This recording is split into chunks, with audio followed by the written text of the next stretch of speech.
पूर्व सैनिकों के संगठन सिपाही ने 7 राज्यों से राखियां इकट्ठा की हैं, जिन्हें सीमा पर तैनात फौजी अपनी कलाइयों पर पहनेंगे। फौजियों की पोस्टिंग बेहद रिमोट एरियाज में होती है। ऐसे में कई बार वहां तक पोस्ट से राखी का पहुंचना मुश्किल हो जाता है। इसीलिए उन्होंने ये मुहिम 3 साल पहले शुरू की थी। साथ महेंद्र जी हैं।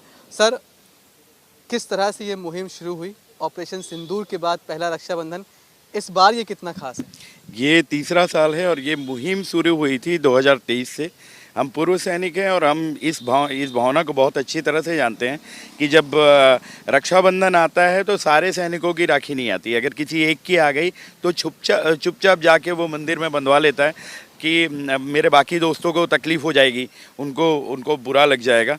तो ये भावना हम बहुत अच्छी तरह से जानते हैं। और वापस आने के बाद यहाँ पता चला कि बच्चे स्कूल में राखियाँ बनाते हैं, तो हमने 2023 में एक मुहिम शुरू की, ऐसी मुहिम की जिससे आसानी से एक रक्षा सूत्र बन जाए और सैनिकों तक पहुंच जाए।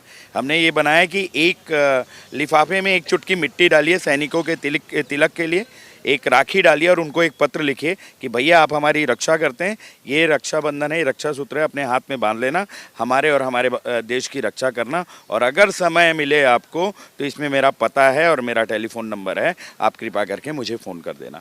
ये आपको लिफाफे के अंदर डालना है और अपने स्कूल या फिर जिला शिक्षा अधिकारी के माध्यम से, संगठनों के माध्यम से हमको देना है। महेंद्र सर का हाथ देख के, उनके साथियों का हाथ देख के आपको अंदाज़ा लग रहा होगा कि ये कितने स्टेट, कितने स्कूलों और कितने शहरों से होकर आ गए हैं।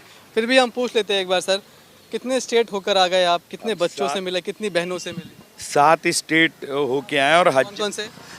हम आए हैं छत्तीसगढ़, झारखंड, उसके बाद उत्तर प्रदेश, मध्य प्रदेश, हरियाणा, राजस्थान, दिल्ली। क्या यहाँ पहुँचे? कितनी राखियाँ हैं सर इस बार?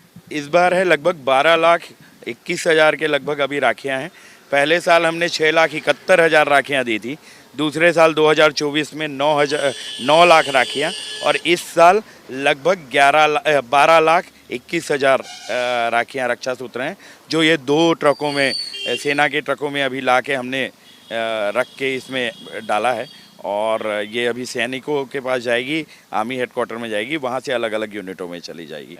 सेना जवान लगातार मुश्किल पोस्ट पे खड़े रहकर अपनी ड्यूटी करते रहते हैं, देश के लिए हर वक्त मर मिटने को तैयार रहते हैं।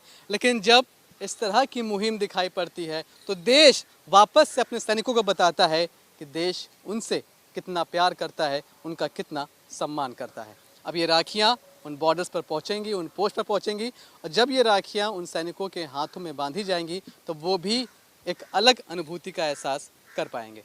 कैमरामैन शैलेंद्र के साथ Manish Chaurasia, good news today, Delhi.